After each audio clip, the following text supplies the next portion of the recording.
السلام عليكم ورحمة الله وبركاته. الحمد لله والصلاة والسلام على سيدنا محمد وعلى آله وصحبه أجمعين. أما بعد. எல்லாம் வல்ல அல்லாஹ்வின் மாபெரும் கிருபையினால் புனிதம் நிறைந்த ரமலான் மாதத்தினுடைய 23ஆம் நாளின் தராவீகை நிறைவேற்றியவர்களாக அமர்ந்திருக்கின்றோம். அல்ஹம்துலில்லாஹ். அல்லாஹ் ரப்புல் ஆலமீன் நம்முடைய எல்லா விதமான அமல்களையும் அவனால் அங்கீகரிக்கப்பட்டதாக ஆக்கி அருள் புரிவானாக. ஆமீன். ஒரு தடவை சய்யிதுனா அல்கமா ரலியல்லாஹு தஆலா அன்ஹு அவர்கள் சக்கராத்தினுடைய வேலையில் இருக்கிறாங்க. அப்போ இந்த விஷயம் ஸல்லல்லாஹு அலைஹி வஸல்லம் அவர்களுக்கு சொல்லப்படுது. ஸல்லல்லாஹு அலைஹி வஸல்லம் உமர் ரலியல்லாஹு அன்ஹுவையும் பிலால் ரலியல்லாஹு அன்ஹு போன்ற சஹாபிகளை அனுப்பி வைக்கிறாங்க. அனுப்பி வச்சு அல்கமாவுக்கு போய் கலிமா சொல்லி கொடுத்துட்டு வாங்க அப்படின்னு அனுப்பி வைக்கிறாங்க. வராங்க உமர் நாயகமும் பிலால் நாயகமும் ரலியல்லாஹு அன்ஹுமா வந்து அல்கமா ரலியல்லாஹு தஆலா அன்ஹு அவங்களுக்கு கலிமா சொல்லி கொடுக்குறாங்க. அல்கமா கலிமா சொல்லுங்க, அஷ்ஹது அல்லா இலாஹ இல்லல்லாஹ் வ அன்ன முஹம்மது ரசூலுல்லாஹ் அப்படின்னு சொல்லுங்கன்னு சொல்லி கொடுக்குறாங்க. அல்கமா ரலியல்லாஹு அன்ஹு அவங்களுக்கு கலிமா வாயில வரமாட்டேங்குது. இவங்க சொல்லி கொடுக்குறாங்க, அல்கமாவால் ரலியல்லாஹு அன்ஹு கலிமாவை நாவால் மொழிய முடியவில்லை. இவங்க பார்த்தாங்க, சொல்லி சொல்லி பார்த்தாங்க, வாயில கலிமா வரல. ஸல்லல்லாஹு அலைஹி வஸல்லம் திரும்பி வந்தாங்க. நாங்கள் போய் சொல்லி கொடுத்தோம் அல்கமாட்ட, அவருக்கு கலிமா வாயில ஒன்றும் வரமாட்டேது யார் ரசூலுல்லாஹ்னு ஸல்லல்லாஹு அலைஹி வஸல்லம் பார்த்தாங்க. கேட்டாங்க, அல்கமா ரலியல்லாஹு தஆலா அன்ஹு அவர்களுக்கு தாயோ தந்தையோ யாராவது இருக்கிறாங்களா அப்படின்னு கேட்கும்போது அவங்களுக்கு ஒரு உம்மா இருக்கிறாங்க, அவங்க அம்மா இருக்கிறாங்க, வயசானவங்க அப்படின்னோடனே அவங்க அம்மாவை நீங்கள் கூட்டிகிட்டு வாங்கன்னு யார் ஸல்லல்லாஹு அலைஹி வஸல்லம் அனுப்பி வைக்கிறாங்க. போகிறாங்க. இது ஒரு நீண்ட நிகழ்வு, சுருக்குகிறேன். அந்த அம்மாவையும் கூட்டிகிட்டு வராங்க. ஸல்லல்லாஹு அலைஹி வஸல்லம் வந்தவனே கேட்குறாங்க, உங்கள் பையனுக்கு ஏன் இந்த ஒரு நிலைமை அப்படின்னு நீங்கள் சொல்லுங்கள். ஒருவேளை நீங்கள் சொல்லலை அப்படின்னா, நீங்கள் உண்மையை மறைச்சிங்க அப்படின்னா அல்லாஹ் எனக்கு வஹி மூலமாக அறிவிச்சு தந்துடுவான் என்ன நடந்துச்சுன்னு. அதனால் நீங்களே சொல்லுங்க அப்படின்னு அந்த உம்மாவிடம் கேட்குறாங்க. யார்? ஸல்லல்லாஹு அலைஹி வஸல்லம். அந்த உம்மா சொல்கிற மாதிரி தெரியல. அப்புறம் ஒரு கட்டத்துக்கு மேலே சொல்கிறாங்க, ஸல்லல்லாஹு அலைஹி வஸல்லமே, என்னுடைய மகன் அவன் கான யுஅஃதிரு ஸௌஜதஹு அலைய வ யஸீனி, அவன் என்னை விட அவன் மனைவிக்கு முக்கியத்துவம் கொடுத்தார். என் மகன் என் கூட தான் இருந்தார், என்னை நல்லா பார்த்துக்குவார், நான் குறை ஒன்றும் சொல்லலை. அவர் தொழுகாத தொழுகை இல்லை, அவர் நோட்காத நோன்பு இல்லை, அவர் கொடுக்காத ஜக்காத்து இல்லை, அவர் தர்மம் செய்யாத காசு பணம் இல்லை, எல்லாம் நல்லா செய்வார், என்னை நல்லா தான் பார்த்துக்குவார். என்ன பொண்டாட்டி மேலே கொஞ்சம் அதிகம் பாசத்தில் என்னைய மறுத்துருவார். ஒரு கட்டத்தில் ஒரு சில நேரத்தில் தன் மனைவிக்கு தான் என்னை விட முக்கியத்துவம் கொடுப்பார். அதனால் நான் கொஞ்சம் மன வேதனையாக இருந்தேன், வேற ஒன்றும் இல்லை அப்படின்னு சொல்லதலை சொன்னாங்க. ஒன்றும் பிரச்சனை இல்லை, இப்போ உங்கள் பையன் கலிமா சொல்ல முடியாத ஒரு நிலைமையில இருக்கிறார். அதுக்கு காரணம் இதுதான், உங்களை இப்படி நடத்தினதுக்காக வேண்டியது அல்லாஹ் இப்போ வாயில கலிமா வராமல் சக்கராத்தில் மௌத்தினுடைய வேலையில சோதிக்கிறான். நீங்கள் மன்னிச்சுட்டா அல்லாஹ் என்ன பண்ணிடுவான், மன்னிச்சிருவான். நீ என்ன சொல்றீங்கன்னு உடனே அந்த உம்மா மன்னிக்க மாட்டேன்ட்டாங்க. அந்த உம்மா மன்னிக்க முடியாதுன்ட்டாங்க. ஸல்லல்லாஹு அலைஹி வஸல்லம் என்ன சொன்னாங்க தெரியுமா? உமர் நாயகத்திடமும் பிலால் நாயகத்திடமும் நீங்கள் என்ன பண்ணுங்க, கட்டையெல்லாம் சேர்த்தி தீயை பற்ற வச்சு கட்டையெல்லாம் எரிங்கன்னொடனே இந்த அம்மா கேட்குறாங்க, எதுக்கு நீங்கள் கட்டையை நெருப்பு பற்ற வைக்க சொல்கிறீங்க? உங்கள் பையனை போட்டு எரிக்கிறதுக்கு தாம்மா, நீங்கள் தான் உங்கள் பையனை மன்னிக்க மாட்டேன்ட்டீங்கல்ல, எதுக்கு கட்டையை போட்டு எரிச்சிடுவோம் அப்படின்னு அந்த அம்மாவுக்கு மனசு இலகிருச்சு. ஏன்னா கண் முன்னாடி ஒரு பையன் தாம் பெத்த பிள்ளைய நெருப்புல போட்டு எரிக்கிறத எந்த உம்மாவும் விரும்ப மாட்டாங்க.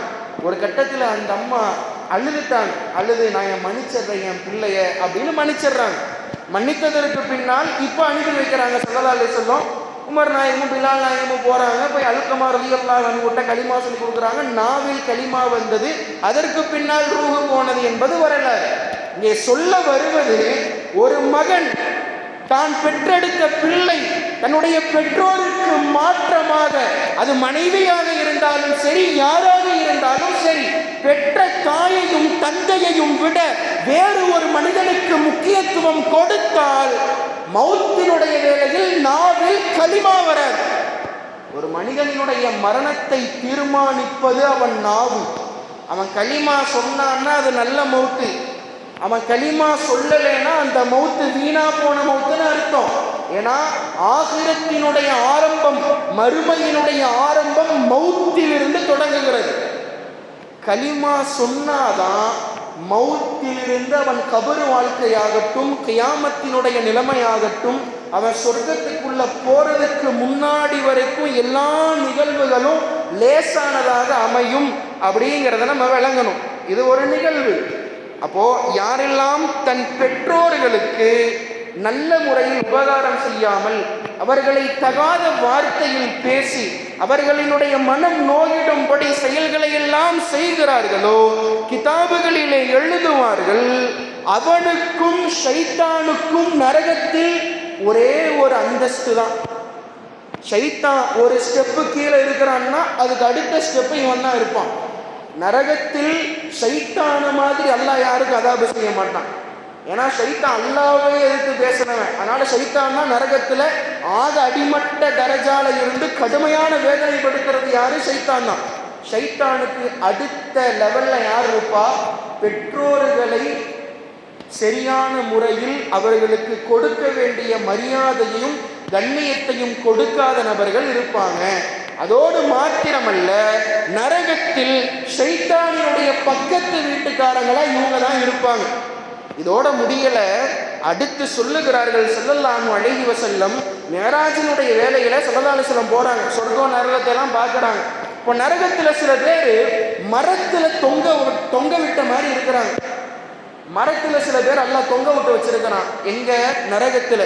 இப்போ ஸல்லல்லாஹு அலைஹி வஸல்லம் பார்த்துட்டு கேட்டாங்களாம், இவங்கெல்லாம் என்ன பண்ணாங்கன்னு இப்படி மரத்துல அல்லாஹ் தொங்க விட்டு வச்சிருக்கிறான் அப்படின்னு கேட்டதுக்கு சொன்னார்கள், ஃபகால மாலிக், நரகத்தின் காவலாளி மாலிக் அலைஹிஸ்ஸலாம் சொன்னார்கள், யஷ்தமூன உம்மஹாத்திஹிம் வ ஆபாஇஹிம். அவங்க என்ன பண்ணாங்க தெரியுமா? தன் உம்மாக்களையும் தன் வாப்பாவையும் திட்டினாங்க. உம்மாவையும் வாப்பாவையும் திட்டிகிட்டே இருந்தாங்க இந்த உலகத்துல. அதனால அல்லாஹ் என்ன பண்ணான் தெரியுமா? மரத்துல தொங்க விட வச்சுட்டான். ஃபஅமரனி ரப்பி அன் உஅல்லிகஹும். அதுக்கப்புறம் அல்லாஹ் என்ன பண்ணான் அப்படின்னா, நாக்கு இருக்குது, இந்த நாக்கு தானே திட்டுச்சு, இந்த நாக்கு தானே பேசிச்சு, இந்த நாவு தானே தகாத வார்த்தைகளை கொண்டு அவர்களினுடைய மனதை நோகடித்தது, புண்படுத்தியது. அல்லாஹ் என்ன பண்ணாங்க, என்ன சொல்லியிருக்கிறான் தெரியுமா? மரத்துல தொங்க விட்டுட்டு நாக்குல கொக்கிய போட்டு இழுக்கணும். அதாவது முன்னாடி போட்டு இழுக்காங்க பரவாயில்ல, இங்க வேதனை கொஞ்சம் டிஃப்ரெண்டா அல்லாஹ் கொடுக்கலாம். தொங்க விட்டுட்டு நாக்கை எப்படி இழுப்பாங்கன்னா, இங்க பின்னாடி படனி இருக்கு இல்லையா, இங்க ஓட்ட போட்டு இதுக்குள்ள அந்த நரகத்தோட சங்கிலியை விட்டு அந்த கொக்கிய நாக்குல மாட்டி பின்னாடி இருந்து நாக்கு அந்த பக்கம் இழுக்கிறது. இழுத்தா என்ன ஆகும்? இந்த நாக்கு முன்னாடி இருக்கிற நாக்கு இந்த ஒட்டுமொத்த தலையெல்லாம் பிச்சுக்கிட்டு பின்னாடி வரும்.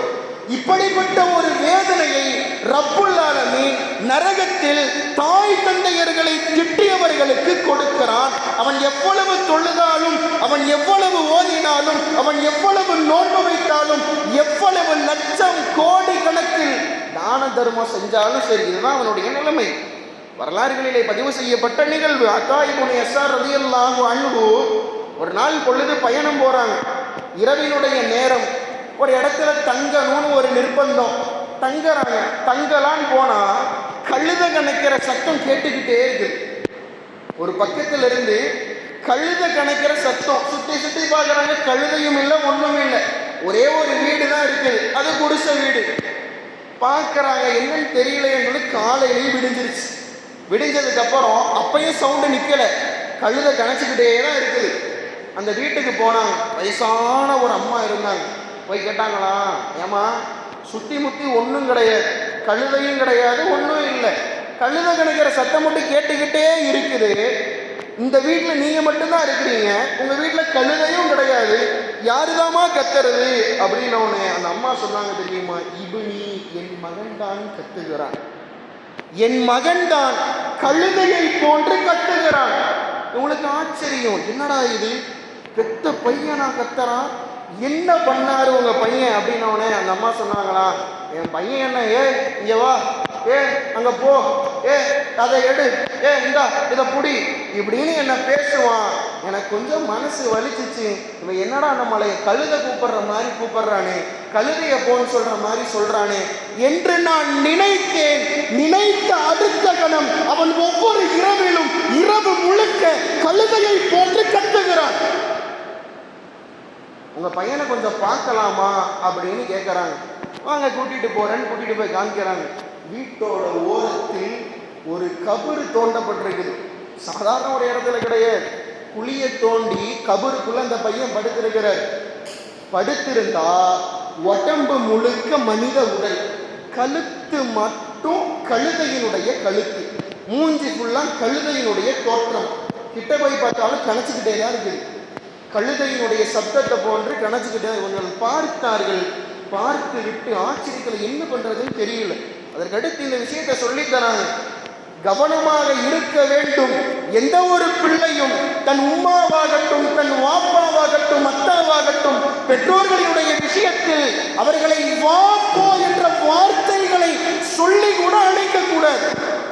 வாங்க போங்க, அதுக்கடுத்து ஒரு வார்த்தை கூட தன் வாயில வரக்கூடாது. அதுதான் பிள்ளைகள் பெற்றோர்களுக்கு கொடுக்க வேண்டிய உண்மையான கண்ணியம். கண்ணியம் தவறினால் எனக்கு எவ்வளோ பேர் கண்ணால பார்க்கிறோம். அம்மா அத்தா உயிரோட இருப்பாங்க, பெத்த பிள்ளைங்க கஷ்டப்படுவாங்க. காரணம் ஒன்றுமல்ல, இதுதான் காரணம்.